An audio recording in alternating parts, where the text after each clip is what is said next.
Hello everyone.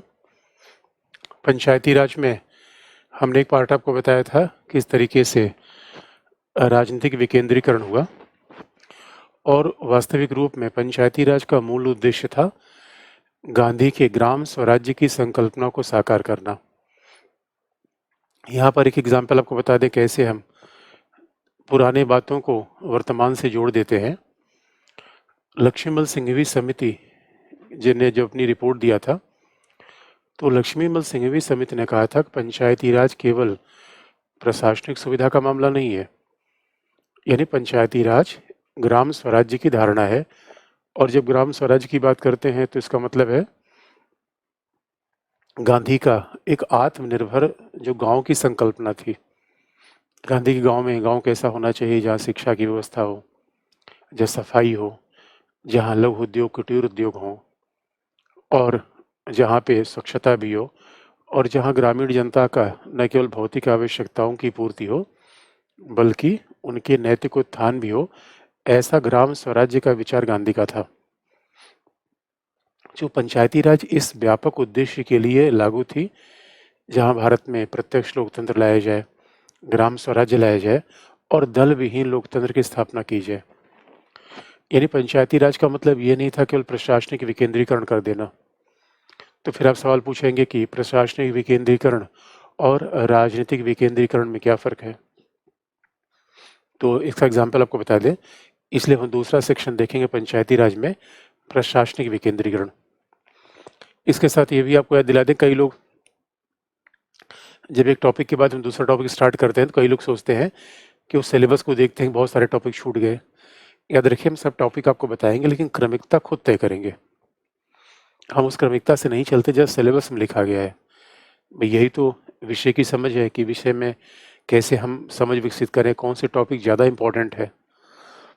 हम क्यों किसी टॉपिक को क्रमिकता से लेते हैं, इसका मतलब है टॉपिक का महत्व हो सकता है, उसके बाद फिर बाकी टॉपिक को ले लेंगे, किसी घबराने की जरूरत नहीं है।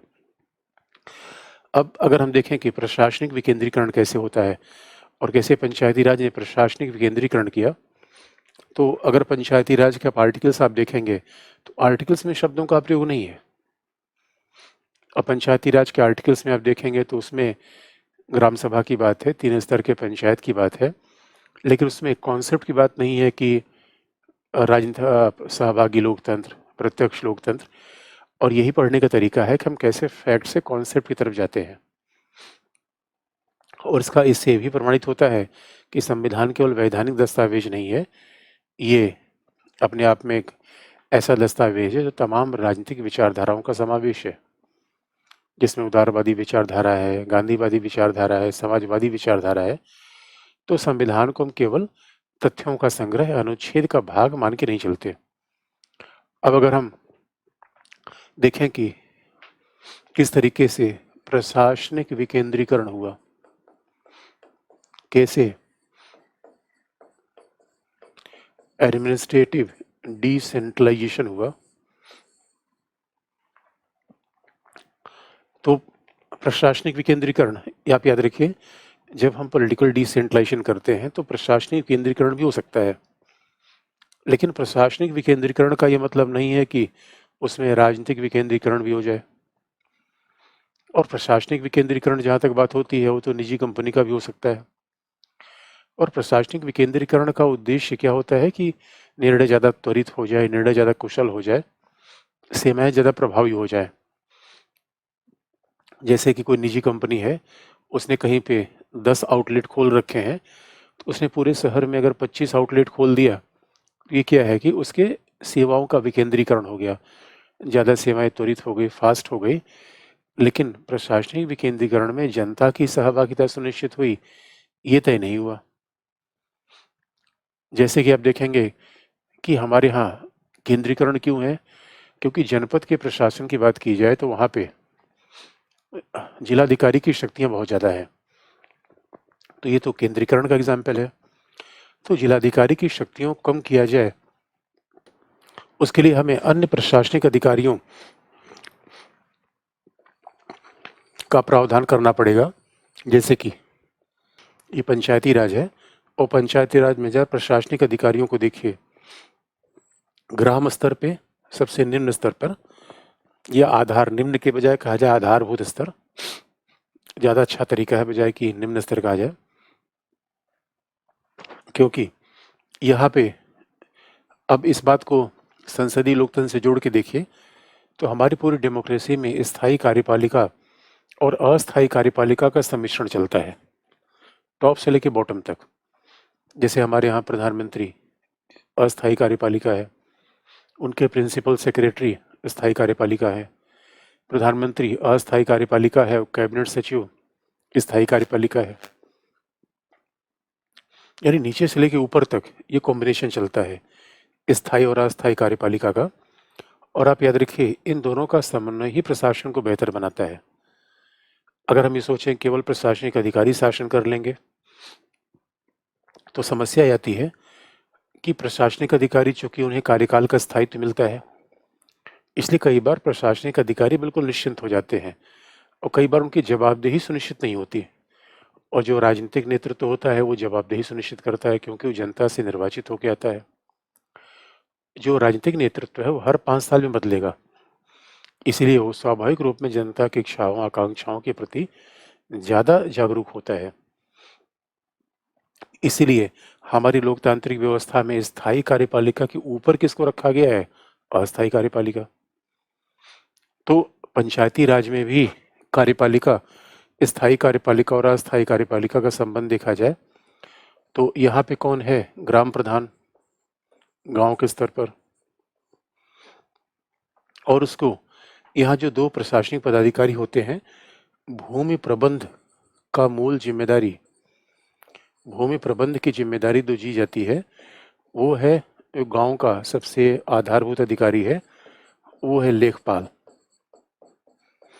अब लेखपाल को अलग अलग जगहों पे कहीं पटवार भी कहा जाता है, कहीं अलग अलग नाम हो सकते हैं, क्योंकि राज्य सूची का विषय है तो राज्यों में नामों में अंतर आ सकता है, लेकिन उसका मूल काम होता है भूमि का प्रबंध करना कि किसकी ज़मीन कितनी है, रास्ता कहाँ से जाता है, रिजर्व लैंड क्या है।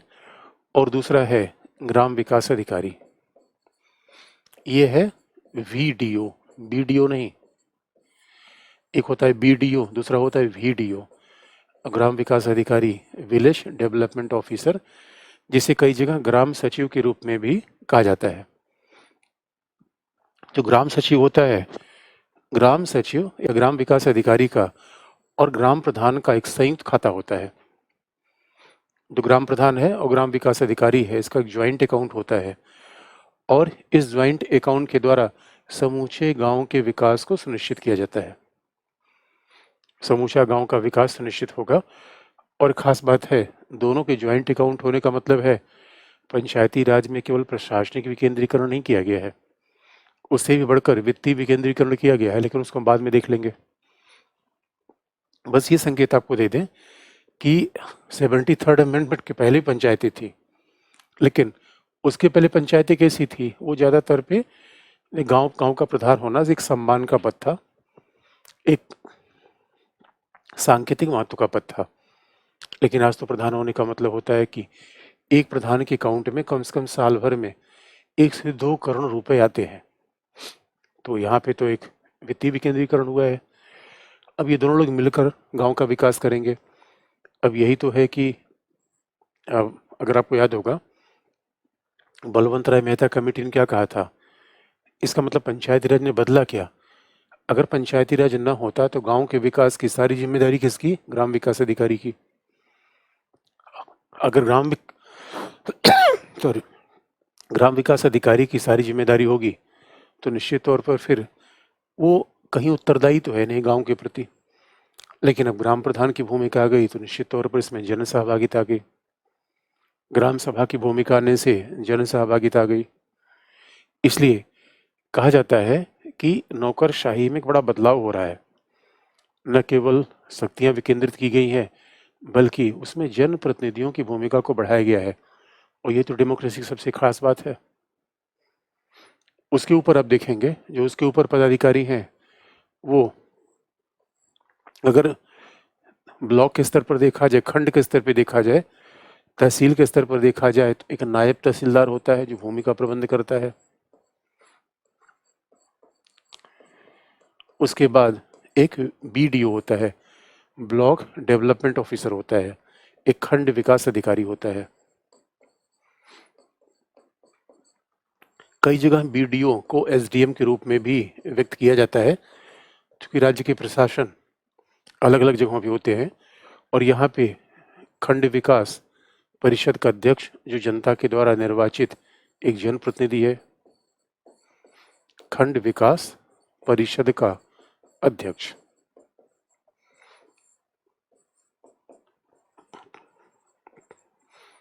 खंड विकास परिषद का अध्यक्ष है, जो जनता के द्वारा निर्वाचित एक संस्था है। तो फिर आप देखिए, फिर यहाँ पे शासन में सहभागिता की गई। और सबसे बड़ी बात, पंचायतों के आने के बाद एक अलग से पंचायती राज मंत्रालय लाया गया।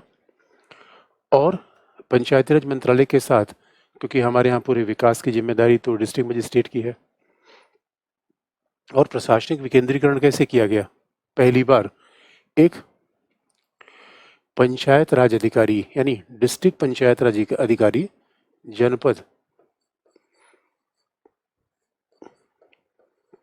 पंचायती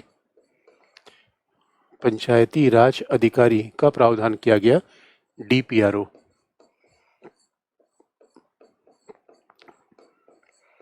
तो ये देखिए, ये है एडमिनिस्ट्रेटिव डिसेंट्रलाइजेशन, यानी पहले पंचायतों के विकास की सारी जिम्मेदारी किसकी थी, डिस्ट्रिक्ट मजिस्ट्रेट की।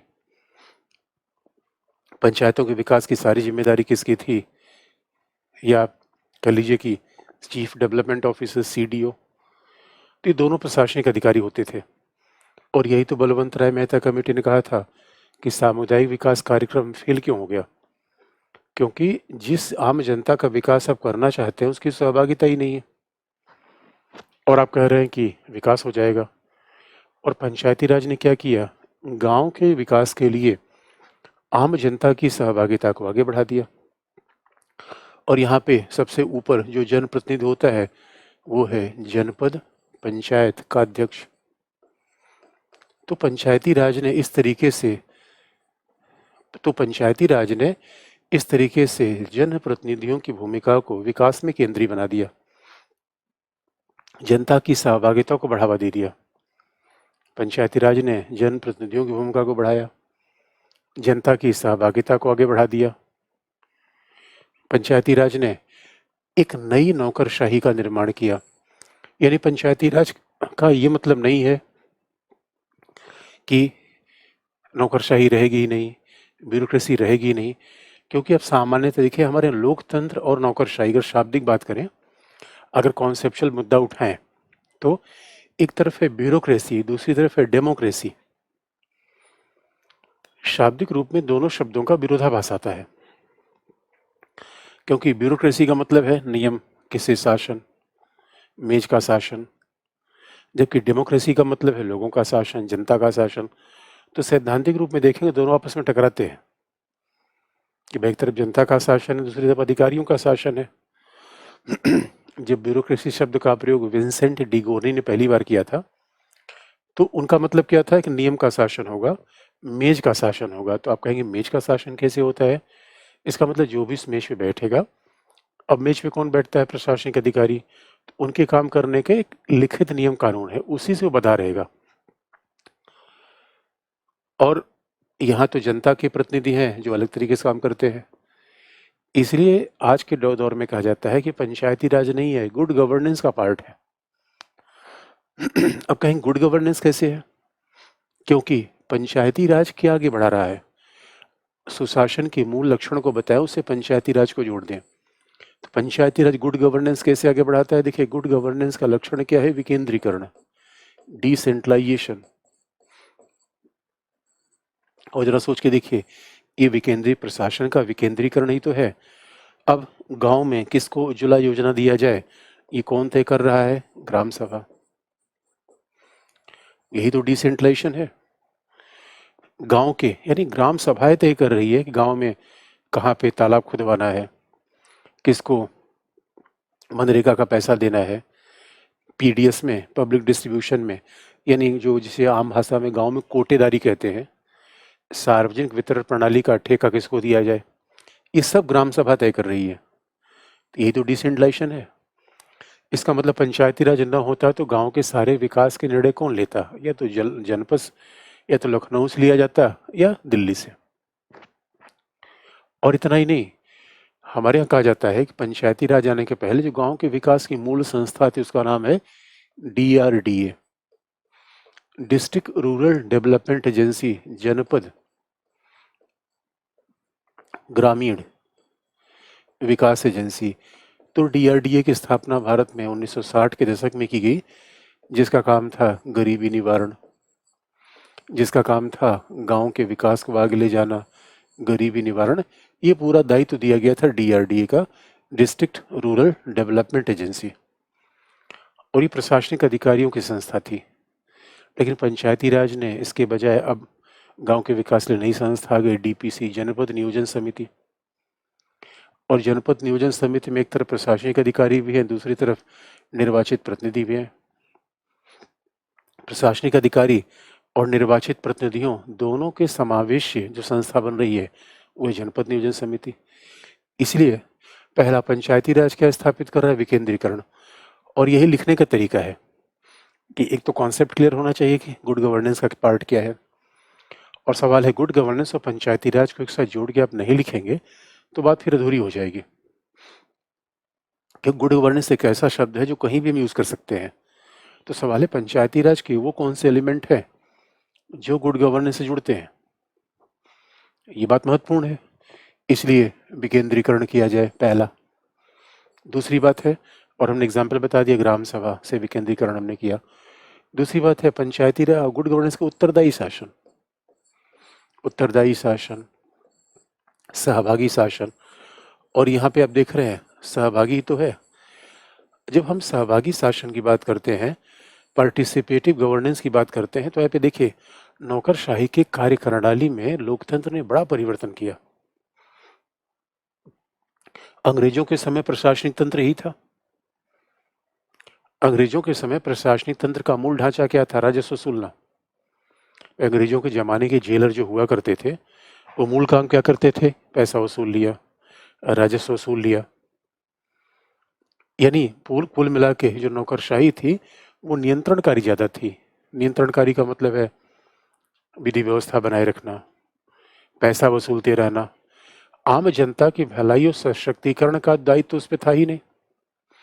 लेकिन आज नौकरशाही, आज इसलिए सिविल सेवक कहा जाता है। ये कितना बड़ा चेंज है।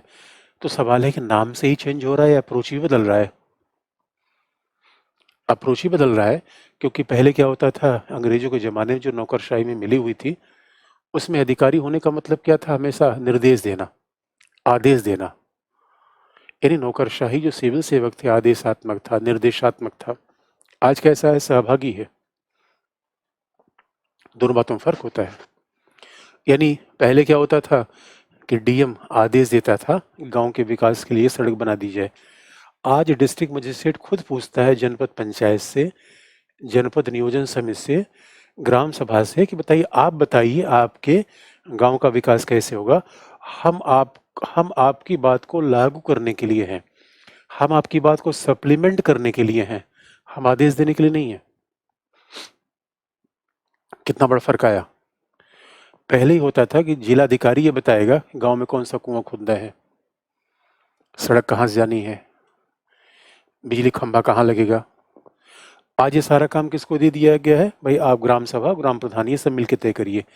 हाँ, जहां आपको आवश्यकता हो, हमारी जरूरत हो, हम वहां पर आपके साथ हैं। सहभागी शासन यानी प्रशासन निर्देशक नहीं है, प्रशासन नियंत्रक नहीं है, प्रशासन क्या है? पार्टिसिपेटिव। और इसलिए आप देखेंगे गुड गवर्नेंस के ज़माने में पूरे प्रशासनिक अधिकारियों की ट्रेनिंग से लेकर सारा कुछ चेंज हो रहा है। जैसे कि अब प्रशासनिक, जैसे चाहे सरदार पटेल एकेडमी हो हैदराबाद में, मसूरी हो, तो वहाँ पे पूरा ट्रेनिंग का पूरा ढांचा ही बदल रहा है। पहले तो ब्यूरोक्रेसी का अलग जलवा था। आज जैसे पुलिस अधिकारियों को सिखाया जाता है कि कोई भी आम जनता आपको फ़ोन करे तो आप उस फ़ोन कॉल का जवाब कैसे दीजिए, कैसे देंगे कि श्रीमान, मैं इस ज़िले का पुलिस कप्तान बोल रहा हूँ, बताइए आपकी सेवा कैसे कर सकता हूँ। अब जरा जो सोच के देखिए, सही मायने में देखिए, आईएएस अधिकारी, आईपीएस अधिकारी जनता की सेवा के लिए तो है। लेकिन ये दुर्भाग्य की बात रही, हमारा तंत्र ऐसा रहा है, लोक और तंत्र कॉन्सेप्ट हमें नहीं भूलना है। हमारा तंत्र ऐसा रहा है कि आम जनता तो इस प्रशासनिक तंत्र को देख के भाग खड़ी हुई। आम जनता को आज भी गांव में अगर पुलिस चली जाए तो बहुत सारे लोग डर के मारे घरों में घुस जाते हैं। उनको लगता है कि पुलिस आई है, कुछ फंसा देगी मामला, पुलिस आई कहीं बिला वजह ही न पकड़ ले।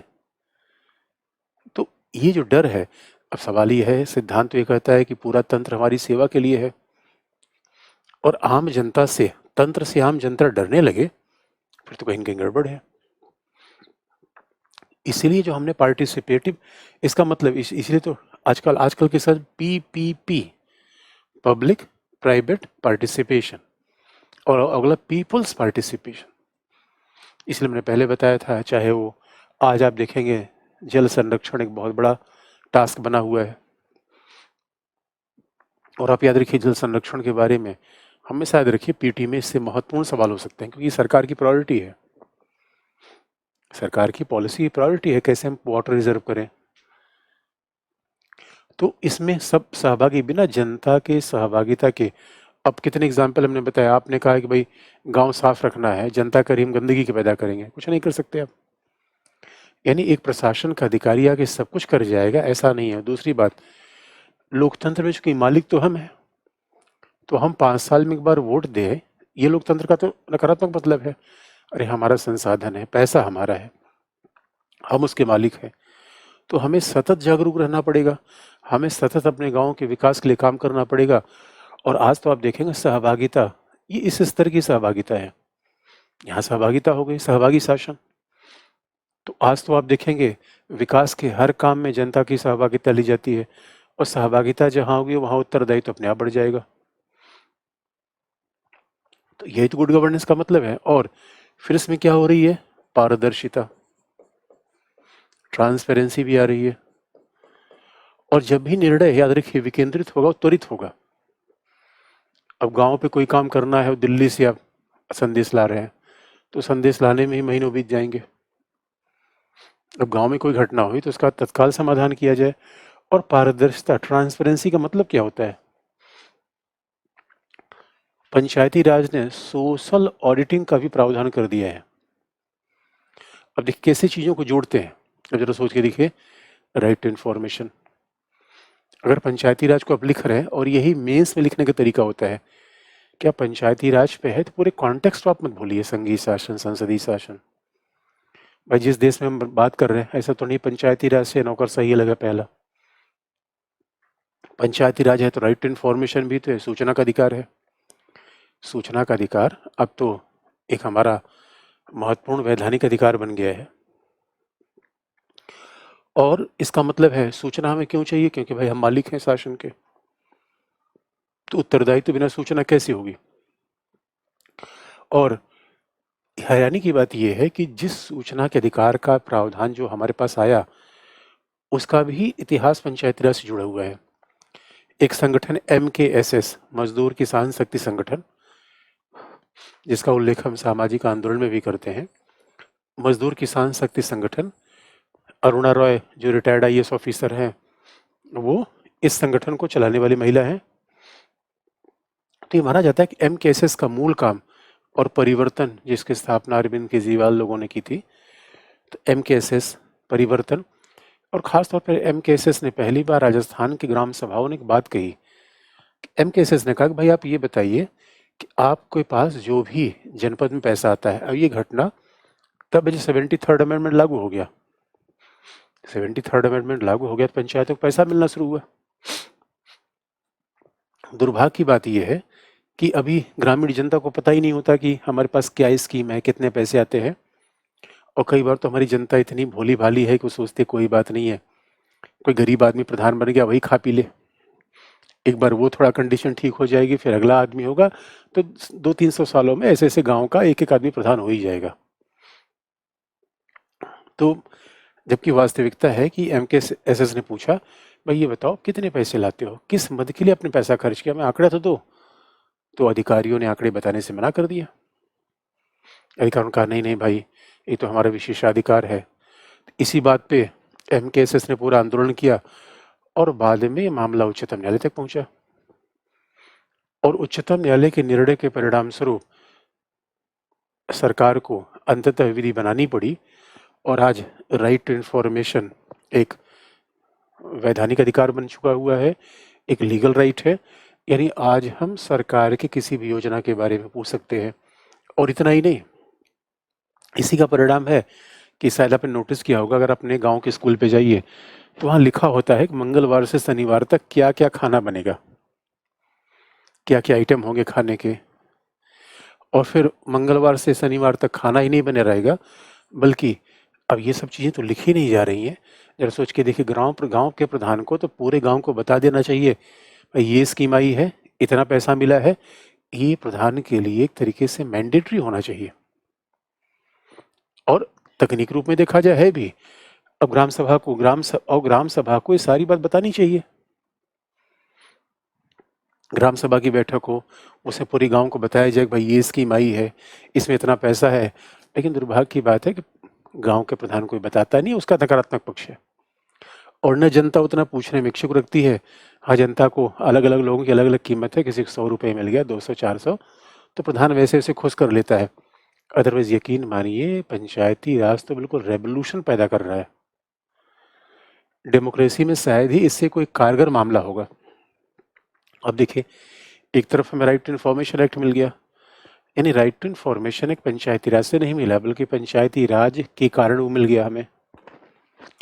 और दूसरी तरफ पंचायती राज क्या कर रहा है? Social auditing. यही तो पारदर्शिता है। अब हमने पारदर्शिता से किसको जोड़ दिया? सोशल ऑडिटिंग को। विकेंद्रीकरण से किसको जोड़ दिया? 3 स्तर की पंचायत को। ये लिखने का तरीका है। और पारदर्शिता कैसे? अब सोशल ऑडिटिंग कैसे है? अब हमें राइट टू इन्फॉर्मेशन तो ही है या, और आजकल तो आप देखेंगे ई गवर्नेंस का कितना ज़्यादा फर्क पड़ रहा है और होना भी चाहिए। इसी को कहते हैं इस बार बल्कि आई इसमें फंक्शनलिटी। आज तो और जरा सोच के देखिए, अगर एक अधिकारी चाहे, एक तो जनता जागरूक हो, तो क्योंकि आज अगर कोई अधिकारी निर्णय करता है तो सोशल ऑडिटिंग कैसे होगी? अब मान लीजिए कि गांव की ग्राम सभा को मिला पैसा 1 करोड़ रुपए एक साल में, 1 करोड़ पैसा मिला और 4 जगह खर्च करने को कहा गया, ABCD, ये 4 मद है, इस पे आप खर्च कर दीजिए। तो कहाँ खर्च हुआ है बात जान जानी, तो इसका मतलब है सोशल ऑडिटिंग।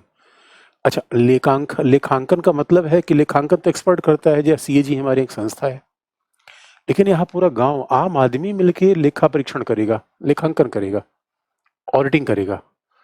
आम आदमी कैसे करेगा? तो जब सोशल ऑडिटिंग होगी, 73rd अमेंडमेंट में लिखा गया है, तो कैसे होगी? फिर आम भाषा में होगी। यानी ऐसा नहीं कि सोशल ऑडिटिंग करिए अंग्रेजी भाषा में, गांव के लोग जानते ही नहीं, लैटिन में कर दीजिए, नहीं। पहले तो भाषा, लैंग्वेज आम आदमी की होनी चाहिए और सारे ग्राम की जनता को सूचना दे दी जाए कि अमुक तिथि अमुक दिन को सोशल ऑडिटिंग होगी। तीसरा, सारे गांव के अधिकारी आएंगे, ये सारे अधिकारी उपस्थित होंगे, ग्राम प्रधान होगा, पूरी गांव की जनता होगी और उसमें बताया जाएगा क्या क्या ग्राम सभा ने काम किया। और फिर गांव की जनता वहां जा जा के निरीक्षण करेगी कि जो काम हुआ है वो वास्तविक रूप में हुआ कि नहीं हुआ।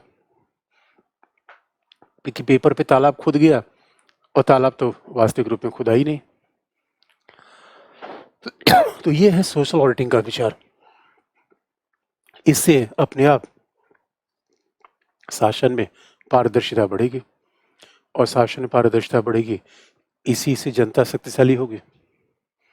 शासन में जब तक पारदर्शिता नहीं होगी, तो याद रखिए, शासन में जैसे ही पारदर्शिता होगी, भ्रष्टाचार कम हो जाएगा, नौकरशाही की शक्तियां कम हो जाएंगी। नौकरशाही की शक्तियां कहाँ से आती हैं? गोपनीयता से, सीक्रेसी, कि भाई हम कुछ करेंगे बताएंगे नहीं, बताएंगे उन्हें हमारे पास कितना पैसा वो नहीं बताएंगे, कहाँ हमने खर्च किया वो नहीं बताएंगे, जबकि पैसा हमारा है। और यही तो नारा था इन लोगों का कि हमारा पैसा हमारा हिसाब। भाई पैसा हमने लगाया, आम जनता, आम टैक्स पेयर का पैसा है और प्रशासनिक अधिकारी ये नहीं बता रहे कि आखिर पैसा खर्च कहाँ किया। इसलिए पंचायती राज क्या करता है? सुशासन करता है, गुड गवर्नेंस पैदा करता है। और लेकिन जब आप कहेंगे कि गुड गवर्नेंस की बात यहाँ तक, हमने चार विशेषता बता दी, 5वीं लिख सकते हैं, 6ठी उसमें कोई समस्या नहीं है। लेकिन अभी तक जो हमने गुड गवर्नेंस की परिभाषा बताई, उसमें प्रक्रियात्मक पहलू ज़्यादा है कि विकेंद्रीकरण होगा, सहभागी होगा शासन, उत्तरदायी शासन होगा। तो अब पूछेंगे क्या इसका कोई तत्वात्मक पहलू भी है? तत्वात्मक का मतलब है मैं सरकार चलाना, सरकार से पूछना, ये प्रक्रियात्मक है। उत्तरदायी होना, सहभागिता होना, ये प्रक्रियात्मक है। लेकिन जहाँ गांव की जनता का विकास हो, इस पूरे सुशासन का मूल उद्देश्य क्या है? यानी ट्रेन तेज चलने लगे, क्या यही पर्पज है? कि ये पर्पज नहीं है, नेट की स्पीड तेज हो जाए, क्या सुशासन का यही पर्पज है? नहीं, नेट की स्पीड तेज होनी चाहिए, ट्रेन की स्पीड तेज होनी चाहिए, लेकिन ट्रेन में समाज का हर वर्ग बैठ जाए, ये भी तो होना चाहिए। उसे क्या कहते हैं? ग्रामीण विकास, सामाजिक न्याय। तो पंचायती राज क्यों लाया जा रहा है? ये तो इंस्टीट्यूशन है, प्रक्रिया है। पंचायती राज का उद्देश्य देखेंगे तो क्या 3 स्तर की पंचायत बनाना है? नहीं, साधन है ये। ठीक वही तर्क जब हम लोकतंत्र की बात करते हैं, तो एक तरफ लोकतंत्र में क्या है? इंस्टीट्यूशंस हैं, विधायिका, कार्यपालिका, न्यायपालिका। दूसरी तरफ है स्वतंत्रता, समानता, न्याय। दूसरी तरफ है आदर्श। लोकतंत्र का मर्म क्या है? आदर्शों में है। इसीलिए सामाजिक न्याय होना, ये डेमोक्रेसी का क्या है? सबस्टेंस है, मूल आदर्श है, मूल मर्म है। ऐसा पंचायती राज आगे बढ़ा रहा है। और आज आप देखेंगे कि इसको कई एग्जाम्पल जोड़ सकते हैं। पंचायती राज क्यों जरूरी है? अब देखिए, एक पार्ट को ऐसे दूसरे पार्ट से जोड़ते हैं। पंचायती राज क्यों जरूरी है? क्योंकि आजकल छोटे छोटे राज्यों की मांग की जा रही है। अब राज्यों का निर्माण हमने आपको बताया था। क्या आपको लगता है कि भारत में कितने भी छोटे राज्य बना दीजिए, उसके बाद भी छोटे राज्यों की मांग आ जाएगी? ये तो अंतहीन सिलसिला है। और दूसरी बात है, क्यों ना हम पंचायतों को आगे बढ़ाएं। अगर इस बात को और आगे बढ़ा के देखें तो आप देखेंगे 91 के बाद देश में उदारीकरण आया। अभी ये देखिए, कॉन्टेक्स्ट में देखने की प्रवृत्ति है। जब भी आप पंचायत देखते हैं, ऐसा तो नहीं कि केवल पंचायत को देखिए, पूरे संदर्भ को और खत्म कर दीजिए। पंचायती राज किस कॉन्टेक्स्ट में आ रहा है? 92 में आ रहा है, उसके पहले 91 में उदारीकरण, पूरी देश की व्यवस्था बदली। उदारीकरण में चुनौतियां भी हैं, अवसर भी हैं। तो उदारीकरण में चैलेंज क्या आ रहा है? फायदे तो हो ही रहे, हर व्यवस्था के फायदे, उसके नुकसान है। और हमारा अप्रोच क्या होता है? किसी व्यवस्था के न केवल फायदे होते हैं, न केवल नुकसान होते हैं। अब कुछ लोग इस तरीके से देखते हैं, अरे व्यवस्था बेकार है, यानी केवल उन्हें नुकसान ही दिखता है, इसका मतलब उनके देखने में थोड़ा खामी है। और कुछ लोग कहना केवल फायदा है, तो उनके भी देखने में थोड़ा भावनात्मक हो जाता है, वो रास्ता बीच का होता है। इसलिए अब देखें, 91 के बाद पहली प्रॉब्लम आई, संपत्ति का केंद्रीकरण ज़्यादा हुआ है और लोकतंत्र में चीज़ें विकेंद्रित होनी चाहिए। आज पूरी दुनिया में इसकी मांग की जा रही है, जो गांधी की प्रासंगिकता को बताता है। डिसेंट्रलाइज करिए। अरबपति देश में बढ़ जा रहे हैं, उससे आप संपन्नता का पैमाना तय नहीं कर सकते। संपन्नता का पैमाना कैसे हो गया कि गांव आगे बढ़ जाएंगे? दूसरा, आपने ये भी ध्यान दिया होगा कि भारत में एक तरफ तो उदारीकरण आया, दूसरी तरफ सुशासन आ रहा है, तीसरी तरफ माओवाद फैल गया। तो माओवाद अगर फैला तो कहीं ना कहीं वो शासन का फॉल्टी डेवलपमेंट था।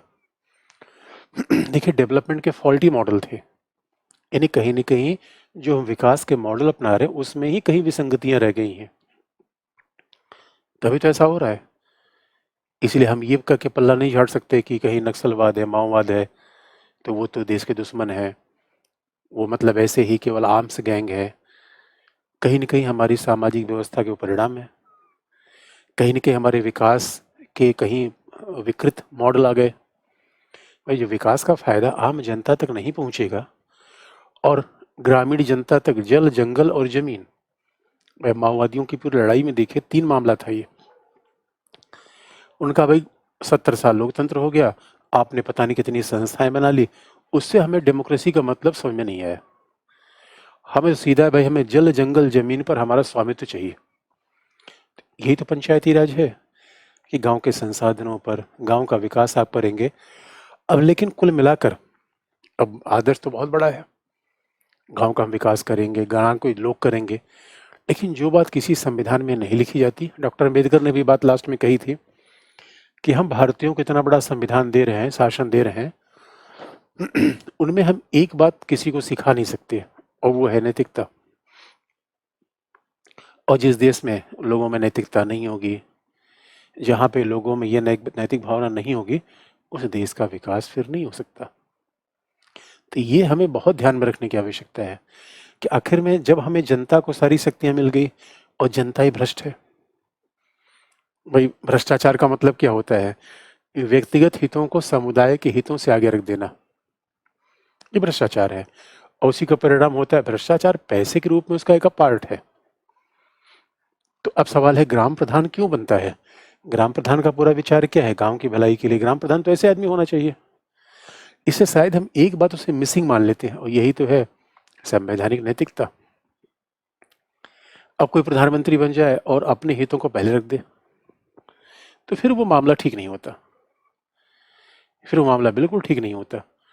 कोई प्रशासनिक अधिकारी हो जाए, पता चला उसके अपने हित पहले आ गए, और जब अपने हित आ जाएंगे तो कैसा मामला आएगा, चाहे परमवीर सिंह का हो, चाहे बाजे का हो, चाहे राजनेताओं का हो। इसी का परिणाम तो है।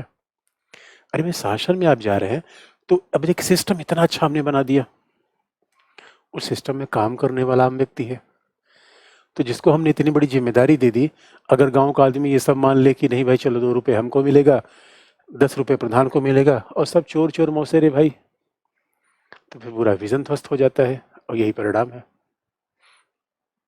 इसलिए जरा सोच के देखिए, पंचायती राज खामियां तो आप सब जानते हैं, खामियां शायद आपको बहुत बताने की आवश्यकता नहीं है, लेकिन खामियों को मर्म तो यहीं पे आ रहा है।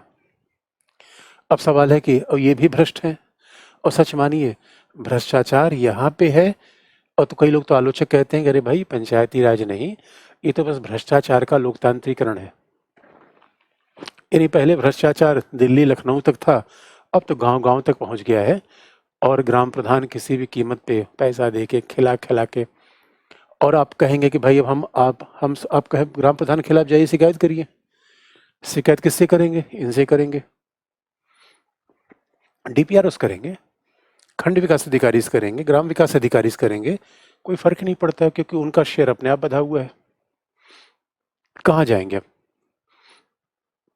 इसलिए किताबी दुनिया व्यवहारिक दुनिया में फर्क हो जाता है, और शायद हमारी जनता यही मूल बात भूल जाती है कि जब जनता को इतना बड़ा काम दिया गया है तो जनता से बड़े दायित्व की अपेक्षा है, वो दायित्व की अपेक्षा हम भूल जाते हैं। इसलिए मिल ने तो बात कही थी, थिंकर का बार बार आप यूज कर सकते हैं कहीं भी, कि मिल ने कहा था कि लोकतंत्र देखिए कोई गिफ्ट नहीं है, लोकतंत्र एक आदत है। उस मिल ही मानता था, उसका दोस्त एक था लॉर्ड लोथिया, उसने कहा भी था कि लोकतंत्र एक आदत है, हैबिट है, जिसमें हमें सच्चरित्र बनना होता है। ये कोई गिफ्ट नहीं है, कोई केक नहीं है जो एक व्यक्ति दूसरे को दे दे और अगला आदमी खा ले। इसलिए स्वराज्य, जो गांधी का स्वराज्य था, उसमें सबसे पहले तो व्यक्ति में नैतिक सुधार होना चाहिए, फिर व्यवस्थाएं अच्छी बदलेंगी। तो नहीं तो सब कुछ पीछे, चाहे पार्लियामेंट से लेकर ग्राम प्रधान तक, सिस्टम वही है। अब यहाँ सिस्टम को आप दोष देंगे या व्यक्तियों को, तो ये निर्णय आपके ऊपर है। लेकिन अब हम पंचायती राज की अगली तरफ चले, विकास की अगली तरफ, वित्तीय विकेंद्रीकरण।